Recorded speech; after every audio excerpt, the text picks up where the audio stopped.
त्राणकर्ता प्रभु जीशु ख्रीष्ट नाम आपण समस्त को शुभेच्छा प्रेज लॉर्ड ज्ञापन करे। प्रभु आप समस्त को आशीर्वाद करंतु। पुनर्बार प्रभु आम को एक सुंदर दिवस देती वाक्य अल्प समय माने देखा वाक्य देखा पूर्व आम अल्प समय गोटे विषय चिंता करवा। ईश्वर भक्त दाऊद आ गीत संहितार गोटे विषय कहती ये लिखती गीत संहिता तार 51 अध्याय तार 11 पदरे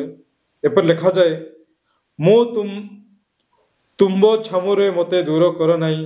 और तुम्भ पवित्र आत्मा मो ठारू नियो नहीं। एठारे दाऊद अति सुंदर भाव रे से कहउछंती कि तुम्भ छामुरे मते दूर कर नहीं और तुम्भ पवित्र आत्मा मो ठारू नियो नहीं। आ जते बेले दाऊद आ ईश्वर ठारे और जिते घनिष्ठ हो तार ईश्वर सहित दाऊद संपर्क जिते निबिड़ित तो है दाऊद जिते पाप कला पाप कर अनुताप करुच्ची से समय तार विवेक दाऊद को जिते बाधा दौची से समय दाऊद परमेश्वर ठारे कहूँ तुम मो छामुरे मते दूर कर नहीं और तुम पवित्र आत्मा मो ठारू नियो नहीं। और दाऊद जानी जे परमेश्वर जो आत्मा दाऊद पाई से परमेश्वर आत्मा जदि परमेश्वर पुनर्बार नहीं जीवे ताहले दाऊदंकर अवस्था भयंकर होता। एणुक से परमेश्वर कहे तुम छामुरे मते कौन करे नहीं दूर कर नहीं। आम अनेक समय आम परमेश्वर छामुरे आम दूरे जाइथाउ। आम अनेक समय पाप करेक समय भूल करेक समय खराब कार्य कर क्षमा मागी न था। आम के परमेश्वर गृह मध्य जाई निजक नम्र कर दाऊद कहवा अनुसार कि तुम पवित्र आत्मा मो ठारू नियो नहीं। एणु दाऊद ईश्वर को भय करुले दाऊद जानुले परमेश्वर सहित दाऊदंकर एक भिन्न प्रकार थिला। दाऊद जड़े परमेश्वर मनर मत व्यक्ति थिला से कहूँ तुम छामुरे मते दूर कर नहीं। मोर प्रिय लोक माने पुणी दाऊद तार 17 लिखती गीत संहिता 51 तार 17 भग्न आत्मा परमेश्वर गाह बड़ी हे परमेश्वर तुम्हें भग्न और चूर्ण अंतकरण को तुच्छ कर। एणु मोर प्रिय लोक मैंने मुझे कहवाई चाहे कि आमर जो भग्न आम जो भांगी जाऊ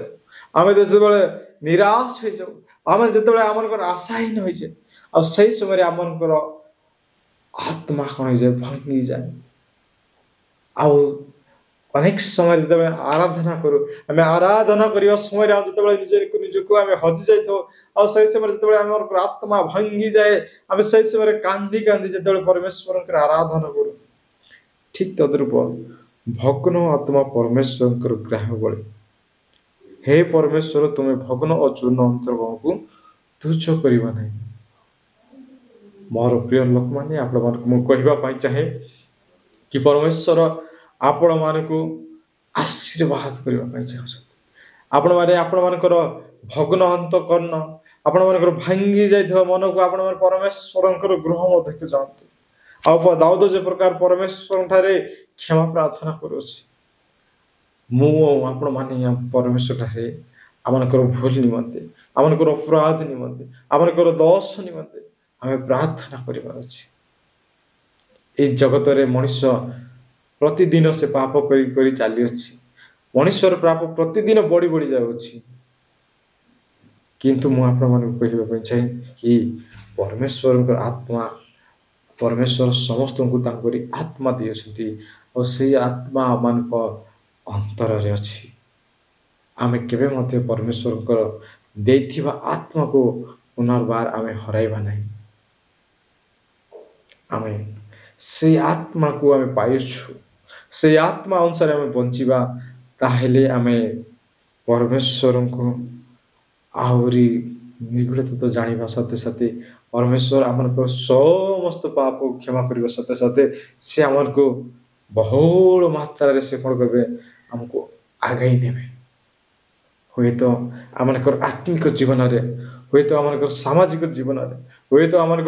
कार्य क्षेत्र रे हुए तो आमर सेवा रे हुए तो आमर मंडल रे हुए तो आमर आर्थिक समस्या रे सबरे परमेश्वर कौन करेंगे आमको आशीर्वाद करेंगे तेणु मुझे चाहे कि